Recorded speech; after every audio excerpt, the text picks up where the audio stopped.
La historia que les vamos a contar hoy tiene tintes detectivescos y una trama complicada.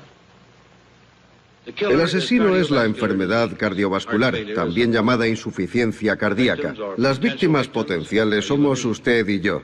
Y los detectives unos científicos de la Universidad de Minnesota. Todos sabemos que el principal asesino de los estadounidenses es la enfermedad cardiovascular, que provoca daños en el corazón y en los vasos sanguíneos. De cada 10 hombres, 5 la padecerán. En la década de 1950 hubo una creciente ola de infartos de enfermedades cardíacas. Hombres de mediana edad, en la plenitud de la vida, sufrían infartos de corazón. La gente estaba asustada. Se trataba de hombres cuyos padres nunca habían sufrido ese problema. En 1955, el presidente Eisenhower sufrió un infarto que le obligó a ausentarse del despacho Oval durante 10 días. El pánico se extendió por todo el país.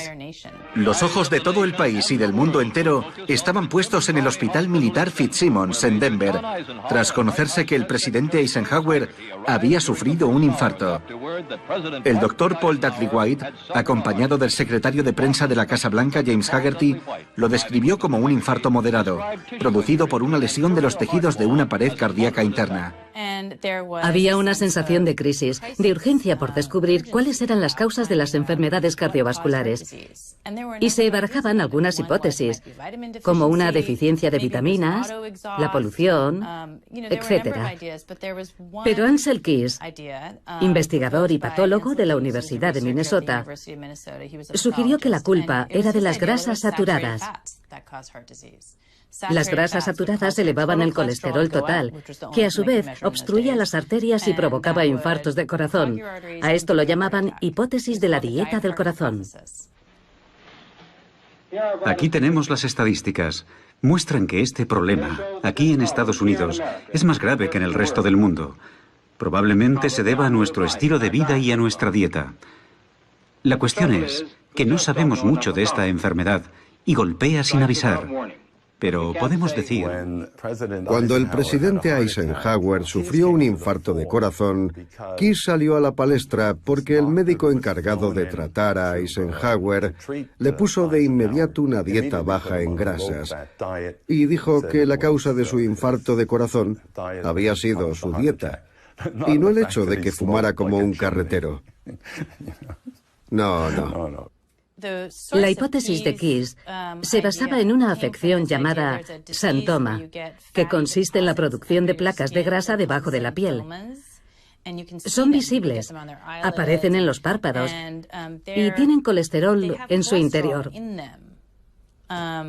Así que la idea era que también había colesterol dentro de nuestras arterias y que este provocaba su obstrucción. Por tanto, el colesterol se convirtió en el primer demonio contra el que luchar.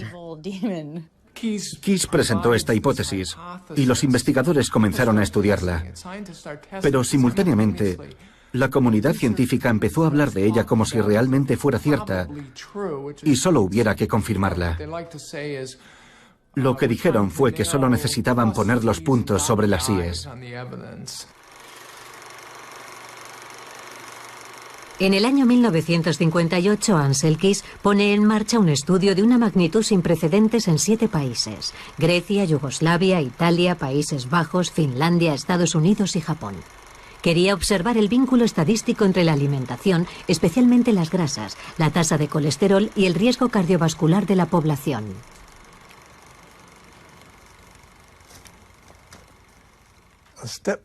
Aquí estábamos en un pueblo del centro de Serbia, donde los hombres nunca habían montado en bicicleta, así que tuvimos que utilizar unos escalones para hacer la prueba de fuerza. En esta vemos cómo preparan la dieta que habíamos escogido. Y esta es Margaret Keys, que instaló un laboratorio de análisis del colesterol. Examinamos a unos 14.000 hombres en 14 regiones de 7 países. Hubo gente que nos llamó de Finlandia para decirnos que tenían la tasa más alta de infartos de corazón del mundo. Y también nos llamaron de Japón. Así fue como se escogió la lista de países. Una vez elegidas las variables a estudiar, Todo depende de la cooperación sobre el terreno y de la disposición de las comunidades.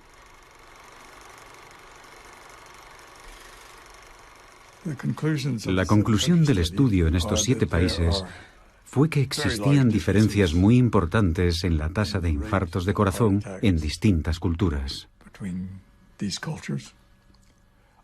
Entre 5 y 10 veces más. Encontramos diferencias la primera vez que los examinamos y estuvimos más seguros de ello 5 años después y mucho más 10 años después.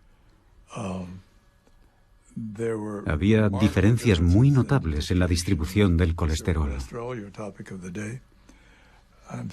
La distribución de colesterol en Japón iría así y en Finlandia así. Se produce una ligera superposición. Es decir, que los colesteroles más altos de Japón apenas coinciden con los colesteroles más bajos de Finlandia. Es así de elocuente. Ansel Keys hizo una mala ciencia porque construyó los hechos que validarían su hipótesis. De manera que él publica una curva. Esto es un gráfico. Aquí están las personas que mueren y aquí tenemos el consumo de grasa de la población. Aquí está Japón, Italia, Inglaterra, Australia, Canadá y Estados Unidos. Y al observar el gráfico diremos que efectivamente cuanta más grasa se come, más infartos hay. Es sencillo. Pero hizo algo que no es correcto porque seleccionó los datos que validaban su punto de vista. De hecho, si nos fijamos, hay otros países. Aquí tenemos a Francia, que entonces tenía una tasa de infartos de nivel 1, y aquí está Finlandia, que tiene una tasa de infartos del nivel 7, y están en la misma línea de consumo de materias grasas. Así que hay algo que no cuadra en su hipótesis. ¿Cómo puede variar una tasa de infartos de 1 a 7 con el mismo consumo de materias grasas? Esto no confirma el vínculo directo entre el consumo de materia grasa y la tasa de infartos. Era necesario que fuera refutado y lo fue. Hubo 2 estadísticos que dijeron, esto no es posible. Ha seleccionado solamente los datos que encajan con su hipótesis. Esto no es buena ciencia. Así que publicaron una refutación a los trabajos de Keys. Él se lo tomó muy mal, reunió fondos y se embarcó en un nuevo estudio. En esta ocasión hizo ensayos de colesterol y publicó el estudio realizado en 7 países. Y esta vez sí encontró una correlación, un vínculo estadístico entre la tasa media de colesterol y la tasa de infartos en las diferentes poblaciones. Y de nuevo traza una línea recta entre los puntos que encajan bien con su teoría. El problema es que él hace una selección de países que se ajustan bien a su teoría. Por ejemplo, Francia. Francia fastidia a todo el mundo porque tenemos una tasa media de colesterol superior a la media, y sin embargo es el país con la menor cantidad de infartos del mundo, y él no la incluye. Por tanto, se siguen manipulando los datos. No intenta validar una hipótesis, intenta demostrar que esa hipótesis es buena manipulando la realidad. Y eso no está bien, ya que embarcará a los países occidentales en una guerra contra el colesterol, que no se fundamenta sobre una base sólida. Está dentro de la naturaleza humana ver lo que uno quiere ver y no querer ver todos los argumentos que hay en contra. Pero, por supuesto, los científicos han aprendido a luchar contra ese instinto natural, a desconfiar de sus propias ideas y a realizar pruebas rigurosas. En eso consiste el entrenamiento científico. Y si sucede de forma reiterada, es que ese no es el caso. Ansel Keys es el ejemplo más increíble de esto. Él dice, yo tengo razón, mientras usted no demuestre lo contrario. Hace 22 años, en nuestro país llevamos a cabo un programa que se marcó como objetivo descubrir cómo se desarrollaba y cuáles eran las causas de la enfermedad cardiovascular. Más de 5.000 personas fueron examinadas regularmente y ahora se está analizando a una segunda generación. En Estados Unidos hicieron algo muy inteligente. Escogieron a una comunidad llamada Framingham e hicieron un seguimiento a todos sus habitantes. Durante 30 años analizaron lo que comían y lo que hacían para encontrar vínculos entre la alimentación y los accidentes cardiovasculares con el fin de formular una hipótesis. El estudio de Framingham confirmó que el tabaco era una causa, que la hipertensión era una causa y que el sedentarismo era otra. Los investigadores quedaron muy decepcionados al constatar que no había relación entre el colesterol y las enfermedades cardiovasculares. Por cada miligramo por decilitro de colesterol sérico, en un periodo de 14 años, se produce un aumento del 11%, tanto en la tasa de mortalidad general como en la tasa de mortalidad cardiovascular. Por tanto, entre las personas en las que el colesterol había bajado en el transcurso de esos 30 años, había una tasa mayor de infartos que entre aquellas en que el colesterol se había mantenido estable o había aumentado. ¿Cómo afrontaron entonces los investigadores de Framingham estos decepcionantes resultados en lo que concierne al colesterol? El caso es que tuvieron suerte porque justo en ese momento en la biología médica se introdujo una nueva técnica que permitía separar diferentes fracciones de lipoproteínas, las que transportan el colesterol. Se identificó lo que llamamos el HDL y el LDL, que poseen densidades diferentes. Y tienen suerte porque constatan que el HDL, al que llamarán buen colesterol, se asocia a una disminución del riesgo cardiovascular. No es muy significativo, pero va bien. Y por otro lado, la otra fracción del colesterol, el LDL, es una lipoproteína, no es solo colesterol. Lo denominarían colesterol malo. Creemos que el colesterol malo forma parte de un sistema que se va depositando en las arterias, en el corazón y en el cerebro. Mientras que el colesterol bueno intenta llevarse todo eso, deshacer todo eso. Creemos que nuestro estado de salud es el resultado de esa batalla entre el colesterol bueno y el malo. El colesterol es una molécula importantísima para el cuerpo. La mayor parte la fabrica el hígado. Según los estudios, entre el 70 y el 80% del colesterol lo fabrica el hígado y el resto lo aportan los alimentos. Vamos a partir del hígado. El hígado produce el primer tipo de colesterol, que denominamos colesterol LDL. En realidad, el LDL es una lipoproteína, que es un conjunto de grasas y proteínas. Yo a esto lo llamo pequeño submarino, así que voy a dibujar un pequeño submarino. Así. Tenemos moléculas de colesterol en el exterior y también en el interior, que llamamos el cargamento. Y en el interior vamos a encontrar vitaminas y grasas. Las grasas forman los triglicéridos. Y luego tenemos las vitaminas, que son A, D, E, K, también con colesterol. Este pequeño submarino va a desplazarse a los órganos y se pegará a una célula. La célula emitirá una señal para indicar que tiene necesidad de que le den triglicéridos, colesterol y vitaminas liposolubles. A veces la célula tendrá demasiado colesterol, así que hará lo mismo. Indicará que tiene necesidad de deshacerse del exceso de colesterol y de componentes que están un poco dañados. Y entonces tendremos otro tipo de lipoproteína, que esta vez llamaremos HDL. Es el mismo tipo de submarino que se pegará a la célula y llevará al hígado, aquí voy a escribir hígado, llevará al hígado todos los componentes que la célula no necesita, porque están dañados o los tiene en exceso. Por eso atribuimos al HDL una función, entre comillas, de basurero, porque se llevará todo lo que la célula ya no necesita.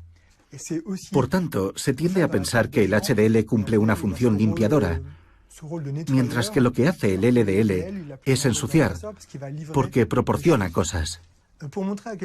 Para mostrar hasta qué punto esta historia del buen colesterol y del mal colesterol es absurda, vamos a imaginar que esto es el hospital. Aquí ha ocurrido un accidente y la ambulancia que se dirige hacia el accidente vamos a decir que es mala, mientras que la que regresa al hospital diremos que es buena. Promis presenta a Tom y Jerry en Problemas con la mantequilla.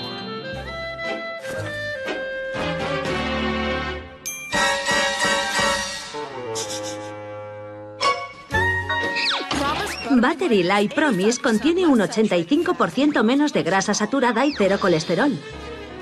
Por eso es mejor que la mantequilla para reducir el riesgo de enfermedad cardiovascular. ¿Sigue comiendo mantequilla? De inmediato, la cuestión del colesterol pasó a formar parte de los intereses industriales principalmente, y sobre todo al principio de la industria agroalimentaria, que empezó a seleccionar y a promocionar alimentos que estaban en concordancia con las recomendaciones de Ancel Keys, que decía que había que comer menos grasa. Se produjo una convergencia de intereses entre la industria agroalimentaria y los que consideraban al colesterol el enemigo público número uno. Este librito, Tu corazón tiene 9 vidas, lo escribió el médico Jeremiah Standler y se envió a miles de médicos de todo el país. Este ejemplar pertenece a una edición especial publicada por Pocket Books en asociación con la compañía Corn Products. Por tanto, está patrocinado por un aceite de maíz. Al final del libro hay un anuncio de margarina y de aceite mazola. El resto está dedicado a la ciencia y al infarto de corazón. La enfermedad cardiovascular es el asesino número 1. 60 millones de estadounidenses tienen niveles altos de colesterol. Demasiada grasa saturada puede ser perjudicial para su corazón. Perjudicial para su corazón. En 1948, la compañía Procter & Gamble, fabricante del aceite Crisco, un aceite vegetal, designó a la Asociación Estadounidense del Corazón beneficiaria de un concurso de radio llamado Los Caminantes. Y de la noche a la mañana, y esto figura en la historia oficial de la Asociación Estadounidense del Corazón, recibieron millones de dólares. Y literalmente, aquello los convirtió en la Asociación Nacional que son hoy, con sucursales en todo el país. A partir de entonces, el dinero empezó a fluir, y estas palabras están textualmente escritas en la historia oficial de la asociación. Y acto seguido, la Asociación Estadounidense del Corazón empezó a decir que deberíamos sustituir las grasas saturadas por grasas poliinsaturadas, que son los aceites vegetales, lo que supuso un gran apoyo para un producto como el aceite Crisco. Surgen varias hipótesis en contra de la teoría del colesterol. Kilmer McCauley descubre los casos de 3 niños fallecidos por infarto de corazón. Aquejados de un defecto genético, no fijan las vitaminas del grupo B, lo que genera una gran cantidad de una sustancia llamada homocisteína. McCauley formula la hipótesis de que las placas de las arterias se desarrollan cuando la cantidad de homocisteína es excesiva. Empecé a hacer experimentos con animales. Primero inyectamos homocisteína en conejos y examinamos sus arterias. Y en 2 o 3 semanas aparecieron placas en ellas. No se puede hacer una idea de lo emocionante que fue ver aquellas placas en las arterias. Formular una teoría, probarla con animales y ver los resultados con tus propios ojos es indescriptible.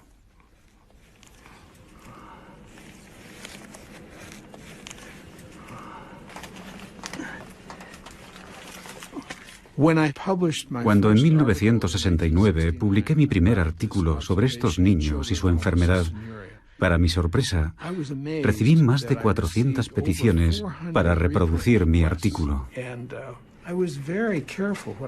Fui muy prudente.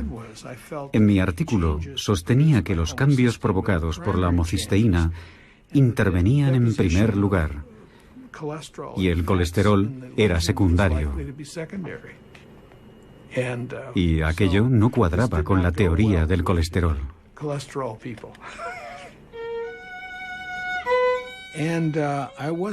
Yo no estaba preparado para lo que sucedió después. Lo primero que pasó fue que me trasladaron al sótano, con las arañas y las cucarachas, al sótano de un edificio construido en 1811. Así que allí estaba, en un incómodo laboratorio sin ventanas a la calle. Mis colegas vieron las pésimas condiciones y se marcharon. Así que me quedé allí solo, con un técnico. Y me dijeron, tienes que buscar financiación, no podemos pagarte tu salario, tienes que marcharte. Recuerdo que el director de Relaciones Públicas del Hospital de Massachusetts me llamó y me dijo que cerrara el pico y que en el futuro no quería volver a oír mi nombre asociado al hospital o a Harvard. Entonces le dije a mi mujer que si algo fallaba en mi teoría, si era absurda y no tenía ninguna consistencia, nadie le habría prestado atención. Si a la gente le importaba, era porque representaba una amenaza para alguien, o había algunos factores que yo desconocía, que estaban provocando la intimidación a la que me estaban sometiendo.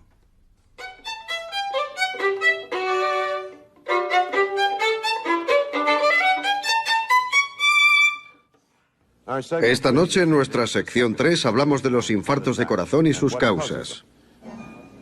Los japoneses tienen una tasa baja de infartos de corazón. Su dieta contiene poca grasa animal o colesterol. Los estadounidenses sufren muchos más infartos de corazón y comen mucho más colesterol. Al comparar, muchos médicos consideraron que debíamos cambiar nuestros hábitos alimenticios. El doctor George Mann sostiene que la dieta no tiene nada que ver con las enfermedades cardiovasculares y apunta sus estudios con los masáis de Tanzania. Mann cree que en parte se debe a que los masáis hacen mucho ejercicio. La razón por la que no hay evidencias en lo que concierne al ejercicio es porque hemos utilizado nuestro dinero, nuestro tiempo y a nuestra gente insistiendo en la hipótesis de enfermedad, dieta, corazón. George Mann viajó a África y estudió a los guerreros masáis, que se alimentaban principalmente de la leche, la carne y la sangre de sus vacas. Era una dieta extremadamente rica en grasas saturadas y no padecían enfermedades cardíacas. Tenían un colesterol muy alto, pero no enfermedades cardíacas. Él se sentía muy decepcionado con estos descubrimientos. Pero a mí no me sorprendió en absoluto, porque yo ya había oído historias similares de otros investigadores. Un día, cuando se encontraba en los Institutos Nacionales de la Salud, donde ocupaba un prestigioso puesto como investigador, una secretaria le abordó en un pasillo y le dijo: «Dr. Mann, si continúa oponiéndose a Ansel Keys, perderá su beca de investigación». Y fue lo que sucedió poco después. Queridos espectadores, en estos momentos el pelotón se dirige hacia el puerto. ¿Dónde está el maillot amarillo? Ah, ahí está. Parece que está pagando el esfuerzo de ayer. ¿Va a abandonar? Un espectador se acerca a animarle. Quiere darle de comer. Es inútil, no tiene hambre. Ah, azúcar. Buena idea. Los investigadores han detectado que la introducción de azúcar en poblaciones indígenas desencadena la aparición de enfermedades cardíacas hasta ahora desconocidas. Kristin Kers ha descubierto documentos confidenciales internos de la industria azucarera que demuestran que dicha industria subvencionó investigaciones en los años 60 para que el colesterol figurara como único responsable de las enfermedades cardíacas. John Yadkin era un fisiólogo británico que se preocupó por la relación que había entre el consumo de azúcar y las enfermedades cardíacas. Y se convirtió en portavoz de quienes veían en el azúcar un riesgo cardiovascular. También se dedicó a captar la atención de los medios y del gran público sobre esta cuestión. En 1964, la industria azucarera comenzó a preocuparse seriamente por las pruebas que iban apareciendo y que vinculaban al azúcar con las enfermedades cardiovasculares. John Hickson, miembro de la Fundación para la Investigación del Azúcar, declaró que había una afluencia de informes de laboratorios que relacionaban el azúcar con las enfermedades cardíacas y era necesario preparar un plan de acción.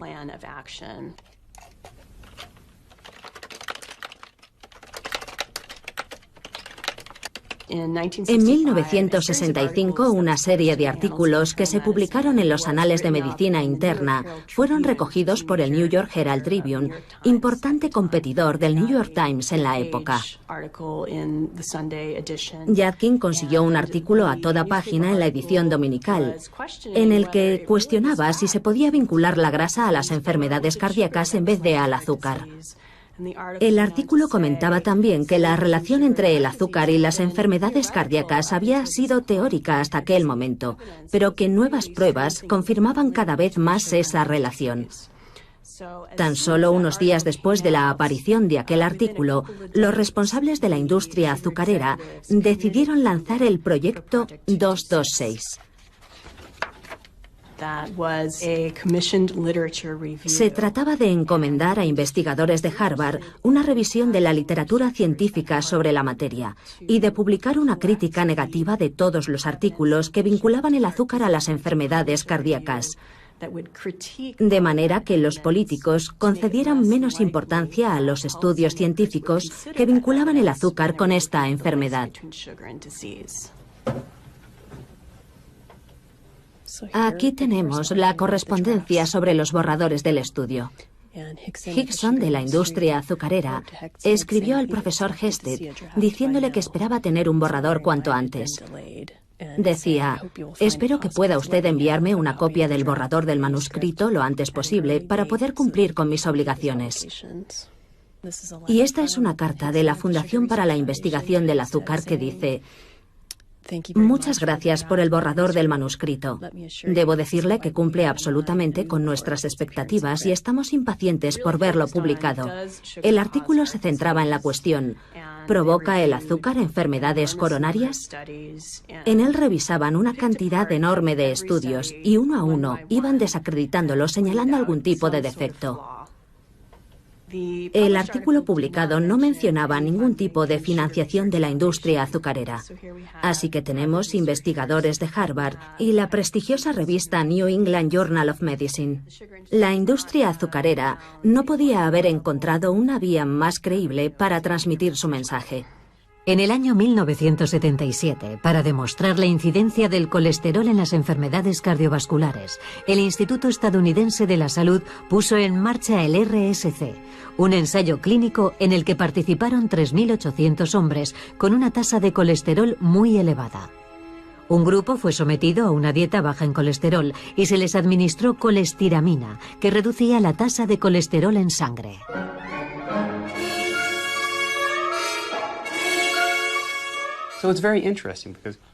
Es muy interesante.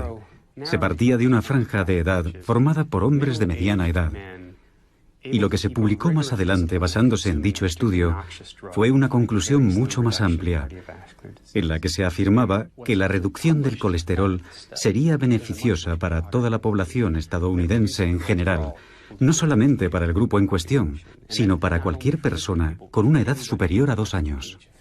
Estoy preocupada. ¿Por qué, cariño? Hace meses que no vienen cazadores. Es por tu nivel de colesterol. No quiero que te dé un infarto. Cariño, soy un pato. La herencia no lo es todo. Debes vigilar tu alimentación y no atiborrarte de alimentos llenos de grasas saturadas y colesterol.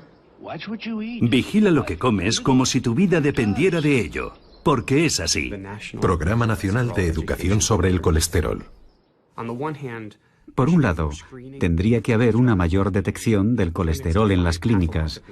Y por otro lado, se debería sensibilizar a la población estadounidense sobre la importancia de conocer sus niveles de colesterol. Un equipo de investigadores de Lyon ha descubierto que los habitantes de la costa mediterránea son menos propensos a sufrir infartos y se debe a su dieta a base de aceite de oliva y fibras. Fue un estudio realizado por el Dr. Lorgeril en 1999 con un enfoque muy original. Lorgeril pensó: ¿y si fuera era más complicado. En lugar de recomendar dietas para bajar el colesterol, enfocó el problema justo al revés y se dijo, ¿qué es lo que come la gente que no sufre infartos? E identificó el litoral mediterráneo como el lugar donde la incidencia de infartos era menor.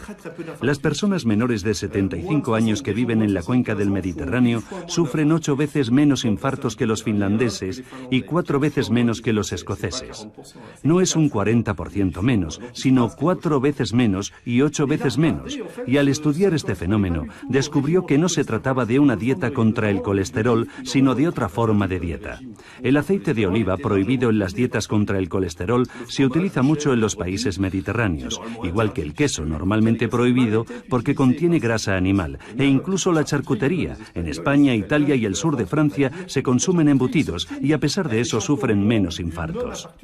Así que se dijo, en lugar de hacer dietas para reducir el colesterol, le diremos a un grupo de gente que siga una dieta tradicional y a otro grupo que haga una dieta mediterránea. Formó 2 grupos aleatorios y el resultado fue extraordinario.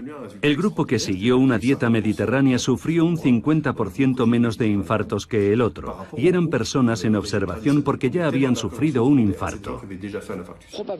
Probablemente ha sido la aportación combinada de aceite de oliva, aceite de colza y de antioxidantes naturales proporcionados por la fruta, la verdura y el vino tinto lo que ha protegido a estos pacientes.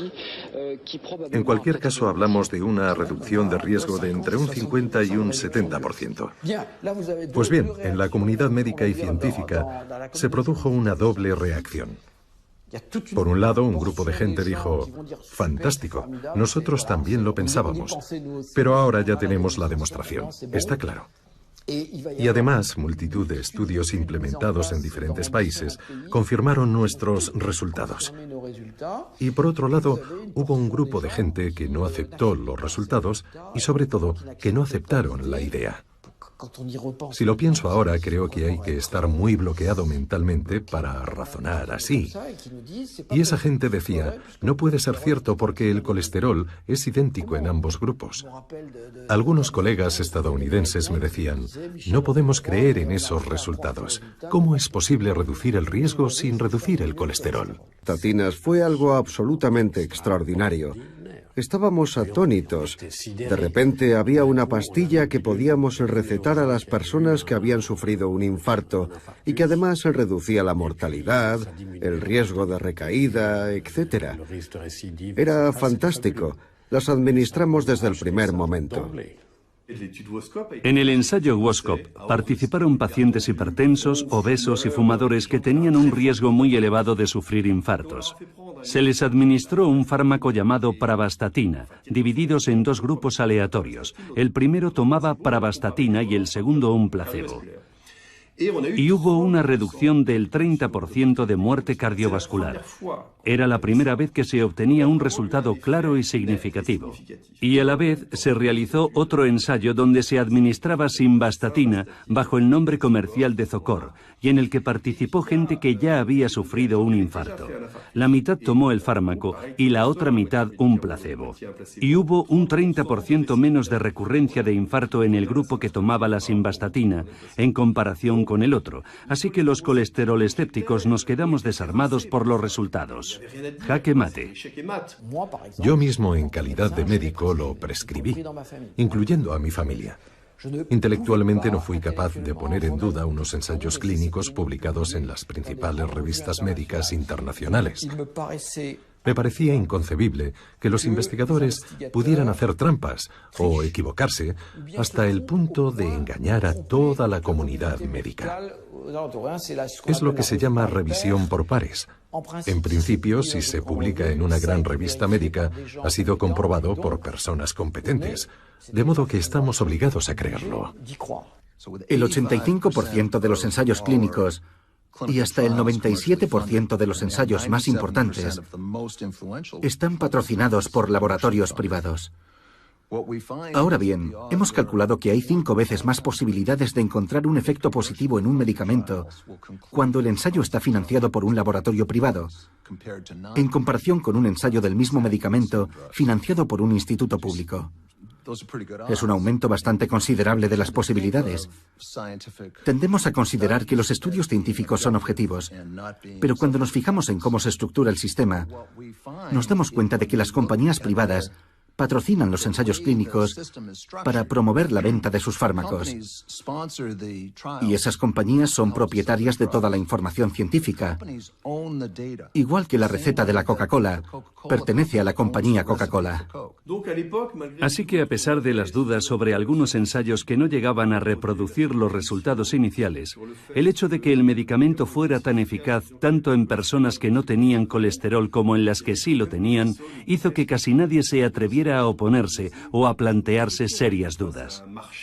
El mercado de las estatinas ascendía a miles de millones de dólares, así que cualquiera que osase plantear alguna duda sobre ellas en un congreso médico tenía pocas posibilidades de ser invitado de nuevo. Era casi suicida criticar las estatinas y además tampoco había suficientes elementos científicos porque unos años antes se habían obtenido unos fantásticos resultados y nos enfrentábamos a un problema global. Se recetaban a todo el mundo, desde la chica que tomaba la píldora, que aumenta el colesterol, hasta la anciana con el colesterol un poco alto. Así que había barra libre de estatinas, para deleite de las sociedades científicas que tenían acuerdos con los laboratorios, para los médicos que pensaban que cumplían con su deber recetando eso a sus pacientes, y para los pacientes que las pedían porque les preocupaba su tasa de colesterol. Todo el mundo pedía que se incluyera el colesterol en sus análisis. No era fácil cuestionar la utilidad del medicamento. En 2004 estalla el escándalo alrededor de un fármaco antiinflamatorio llamado Vioxx, responsable de 30.000 muertes en Estados Unidos. La justicia dictaminó que el laboratorio conocía los efectos potencialmente mortales de su fármaco y lo ocultó deliberadamente. En plena década de 2000, nos dimos cuenta de que la industria farmacéutica y los investigadores que trabajan para ella nos mentían.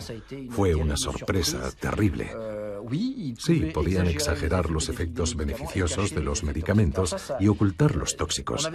Teníamos algunas dudas, pero entonces supimos que debíamos revisar los antiguos estudios.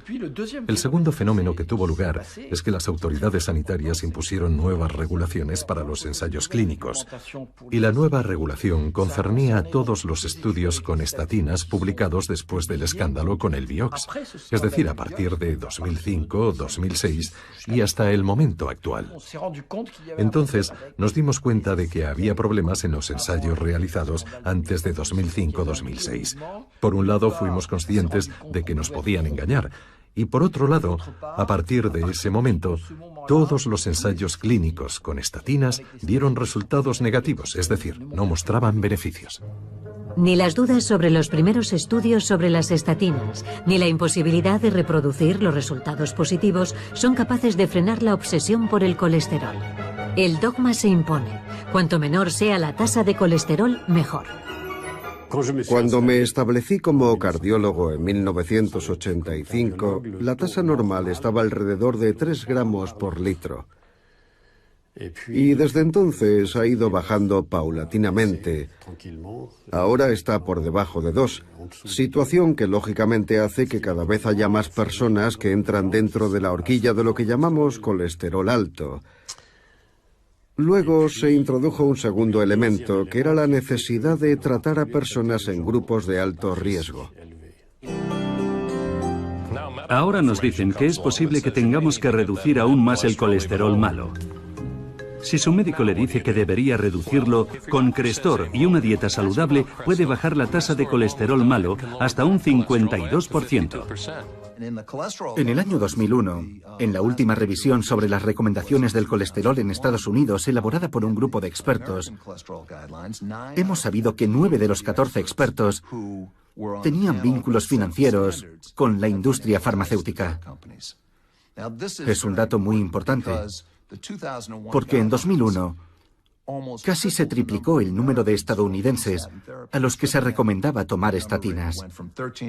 El número pasó de 13 a 36 millones, y la mayor parte de estos 23 millones que debían tomar estatina no padecían ninguna enfermedad cardiovascular. Se da una extraña paradoja. Me gustaría detenerme un momento a analizar los términos normal y patológico que solemos utilizar. Cuando algo es patológico, hay claramente una enfermedad. Es fácil cuando se trata de una patología como el cólera o la tuberculosis con sus lesiones características. Pero es más complicado cuando se trata de placas de grasa en el interior de los vasos sanguíneos de casi todas las personas mayores de 40 años. Algo importante que debemos saber de la arteriosclerosis, es decir, de las lesiones que se forman en las arterias, es que de hecho se trata de placas. Si dibujamos una arteria como un tubo, las placas se desarrollan de forma localizada en una arteria que es normal. En un determinado lugar aparece una estenosis, por regla general de forma asimétrica. Y en este angostamiento la sangre tiene dificultades para pasar a través de esa constricción que provoca la placa arteriosclerótica. Bien, si hacemos un corte en este sentido, así, aquí está la luz de la arteria, en este punto. La sangre consigue pasar por aquí porque hay una presión fuerte. Pero si en la arteria hay una estenosis, es porque esta placa arteriosclerótica está formada por un tejido muy duro, como si fuera madera. Algunos pacientes tienen depósitos de calcio a lo largo de la luz arterial, es decir, un proceso de calcificación en forma de espinas que pueden provocar una ruptura y causar lo que llamamos un trombo. Dicho trombo puede progresar y conducir a una obstrucción completa de la luz arterial, es decir, a un infarto. Con el tiempo, en algunas de estas placas arterioscleróticas que vemos en las personas mayores, al realizarles la autopsia, hay cristales de colesterol. Paradójicamente, aunque estos depósitos de colesterol son la consecuencia de una degradación de la placa arteriosclerótica, algunos han querido convertirlo en la causa. Un aspecto que a menudo se pasa por alto es que el colesterol no es un veneno que fluye por las arterias, es una grasa esencial para la fabricación de nuestras células. Sin él no podemos vivir. El objetivo no es reducir el colesterol como el que reduce el arsénico en la sangre, por así decirlo. Se trata de un producto, o más bien de una familia de productos que desempeñan funciones metabólicas muy valiosas, y cuando trastocamos algo para tratar de proteger el corazón, podemos alterar otras cadenas metabólicas, ya sea en el campo del cáncer, en enfermedades autoinmunes y en multitud de cosas. Y cada vez que lo hacemos existe el riesgo de reparar una cosa mientras estropeamos otra y encontrarnos con que hemos bajado la tasa de colesterol, pero hemos aumentado el riesgo de otras enfermedades. Me gustaría que alguien me explicara esto. Después de 2 millones de años de evolución del ser humano, ¿por qué habría un colesterol malo y un colesterol bueno? No quiere decir nada. Si los dos colesteroles son secretados por el hígado desde hace 2 millones de años, es que necesitamos los dos. En segundo lugar, ¿qué es lo que hace que aumenten o disminuyan? En el caso del HDL, el llamado colesterol bueno, lo que lo hace aumentar es la actividad física. Y está claro que la actividad física durante los últimos 10.000 años era muy alta en todos los hombres y tenían un HDL más bien elevado. Pero no es el HDL elevado el que nos protege, es la actividad física la que hace que enfermemos menos. En cuanto al LDL es lo mismo pero a la inversa. Sencillamente consumimos menos LDL cuando somos sedentarios y por lo tanto tiende a elevarse un poco. Pero una vez más, es el sedentarismo lo que nos mata. Ciertos alimentos son altos en grasas saturadas. Esta es la cantidad media de grasa saturada que una persona consume al mes. Si toma demasiadas, los depósitos de grasa pueden acumularse en sus arterias y podría padecer enfermedades cardiovasculares.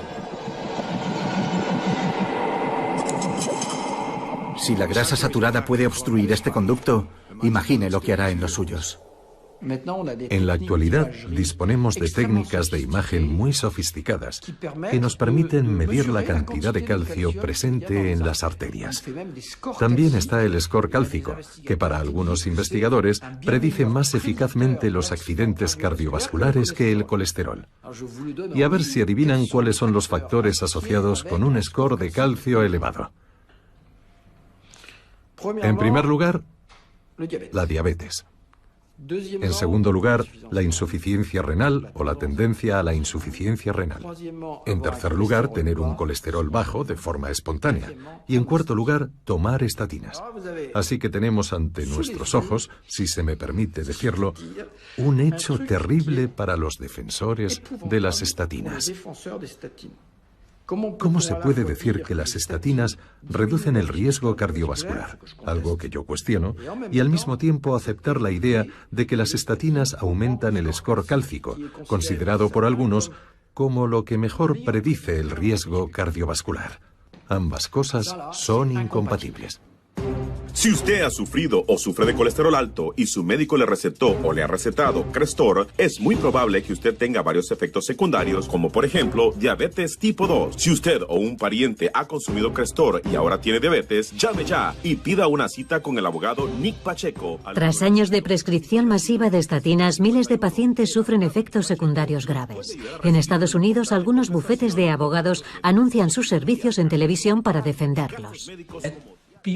Los efectos secundarios aparecen tarde, no de inmediato.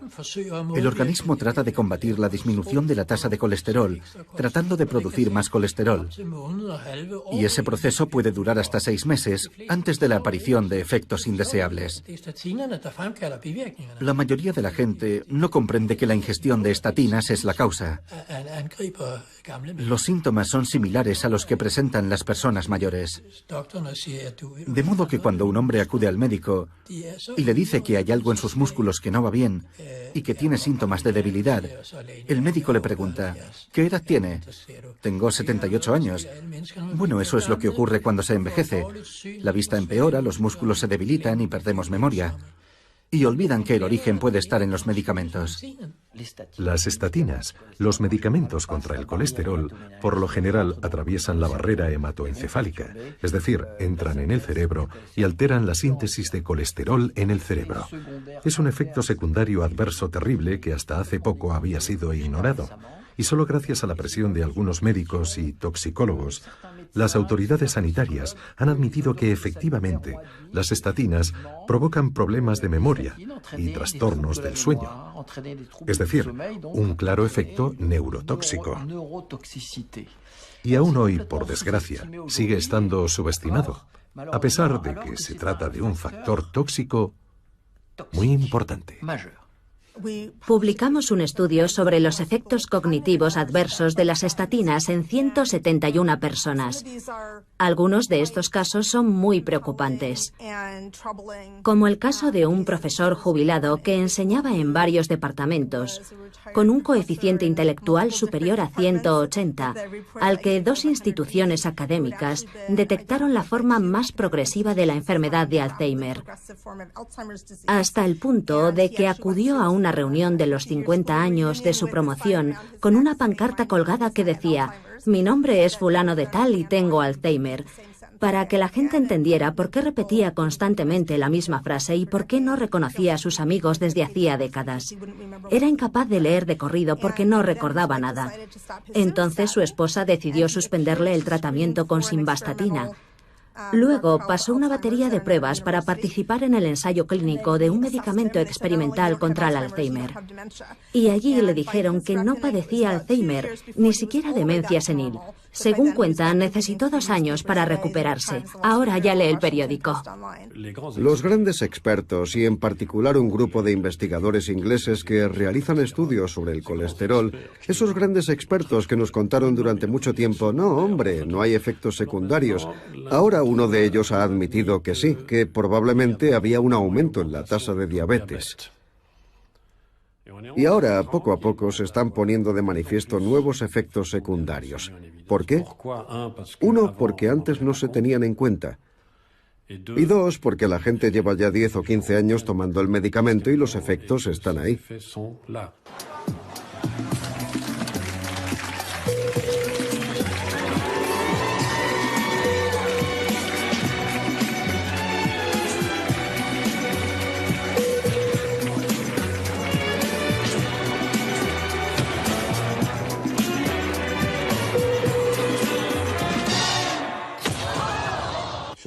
En este gráfico, extraído de un artículo publicado en 2004 en el British Medical Journal, es decir, en un periódico bastante serio, en el eje horizontal tenemos los años y en el vertical la incidencia, es decir, el número de hospitalizaciones por infarto en Reino Unido en color rojo.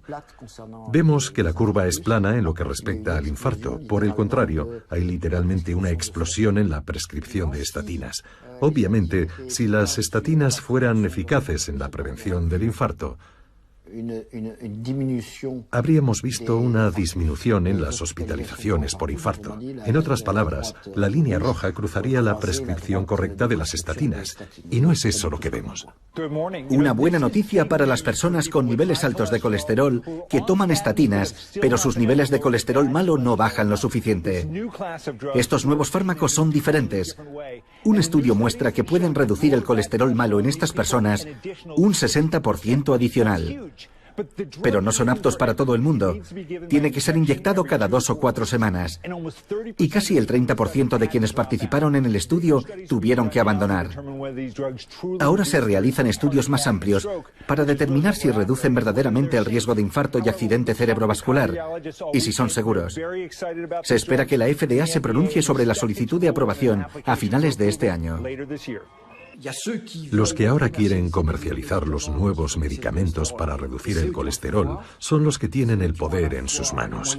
Son los que tienen medios financieros para imponer estos medicamentos y para prolongar esta teoría.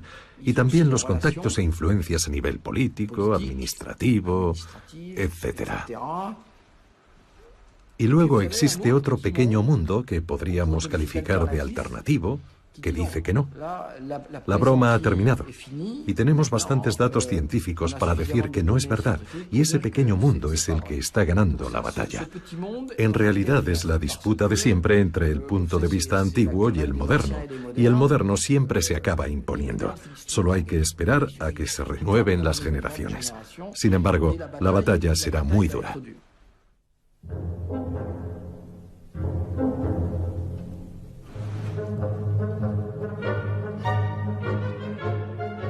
¿Conoce su tasa? ¿Qué tasa? De colesterol. Sí, me hice los análisis para un programa. Sale en mi página web. No tengo ni idea.